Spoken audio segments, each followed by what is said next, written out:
Pemerintah Indonesia kembali mengeluarkan berbagai pembaruan kebijakan pajak dan insentif yang berdampak langsung pada pekerja, pelaku usaha, serta perekonomian nasional secara keseluruhan. Di tengah kondisi ekonomi global yang masih penuh tantangan, kebijakan perpajakan menjadi salah satu instrumen utama pemerintah untuk menjaga stabilitas ekonomi, melindungi daya beli masyarakat, dan mendorong pertumbuhan.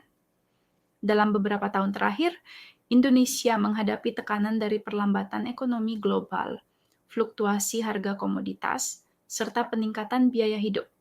Oleh karena itu, pemerintah memilih pendekatan fiskal yang relatif hati-hati.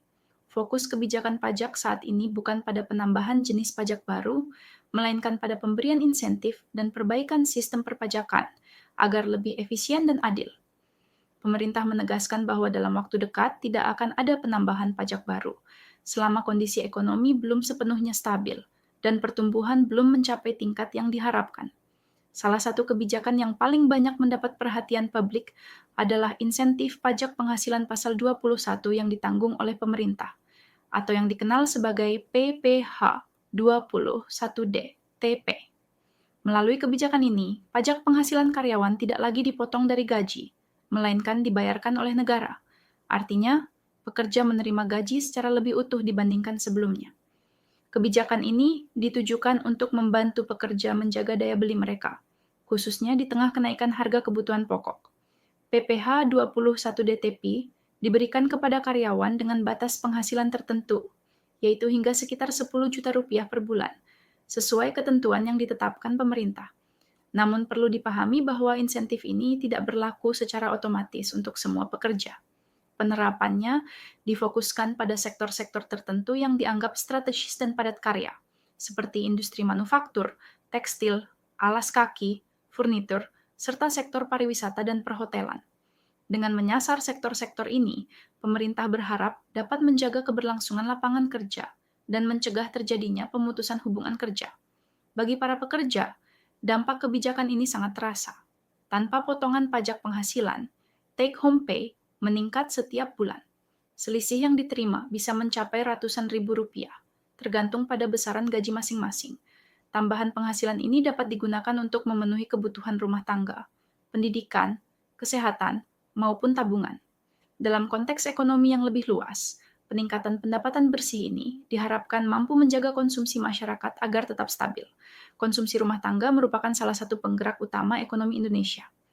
Ketika masyarakat memiliki lebih banyak uang untuk dibelanjakan, aktivitas ekonomi di berbagai sektor ikut meningkat. UMKM, pedagang kecil, hingga sektor jasa ikut merasakan dampaknya. Oleh karena itu, insentif pajak bagi pekerja tidak hanya menguntungkan individu, tetapi juga berkontribusi pada perputaran ekonomi nasional. Selain memberikan keringanan kepada pekerja, pemerintah juga menyiapkan berbagai insentif pajak bagi dunia usaha dan investor. Salah satu di antaranya adalah perpanjangan fasilitas tax holiday bagi perusahaan yang melakukan investasi di sektor-sektor prioritas. Melalui tax holiday, perusahaan tertentu dapat menikmati pembebasan atau pengurangan pajak penghasilan badan dalam jangka waktu tertentu. Kebijakan ini bertujuan untuk menarik investasi jangka panjang dan menciptakan lapangan kerja baru. Di tengah penerapan pajak minimum global yang mulai berlaku di berbagai negara, Indonesia berupaya menyesuaikan kebijakan perpajakannya agar tetap kompetitif. Pemerintah mengkaji berbagai bentuk insentif non-pajak dan kebijakan pendukung lainnya agar Indonesia tetap menjadi tujuan investasi yang menarik tanpa melanggar kesepakatan internasional. Dengan pendekatan ini, pemerintah berusaha menjaga keseimbangan antara kepentingan nasional dan komitmen global.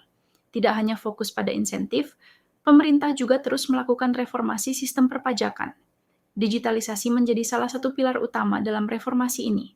Layanan pajak yang semakin berbasis teknologi diharapkan dapat mempermudah wajib pajak dalam memenuhi kewajibannya, mengurangi birokrasi, serta meningkatkan transparansi.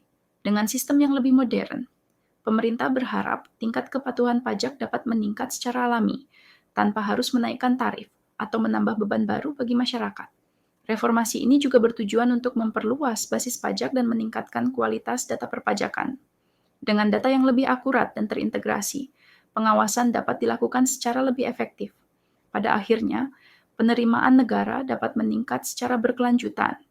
sementara keadilan dalam sistem perpajakan tetap terjaga. Ke depan, arah kebijakan pajak Indonesia diperkirakan akan tetap berfokus pada keseimbangan antara penerimaan negara dan perlindungan terhadap masyarakat. Insentif yang bersifat sementara akan terus dievaluasi, sementara reformasi struktural dijalankan secara bertahap.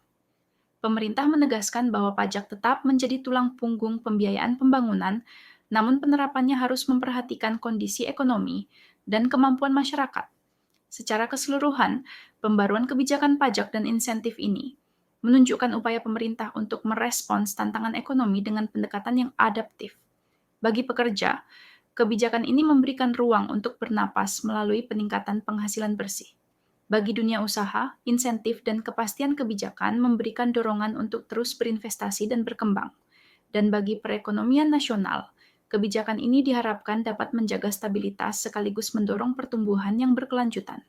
Sebelum kita akhiri, jangan lupa untuk like, subscribe ke channel ini dan aktifkan lonceng notifikasi agar kamu tidak ketinggalan update terbaru seputar pajak, kebijakan ekonomi, dan berita keuangan yang berdampak langsung pada kamu. Kami juga ingin mendengar pendapatmu.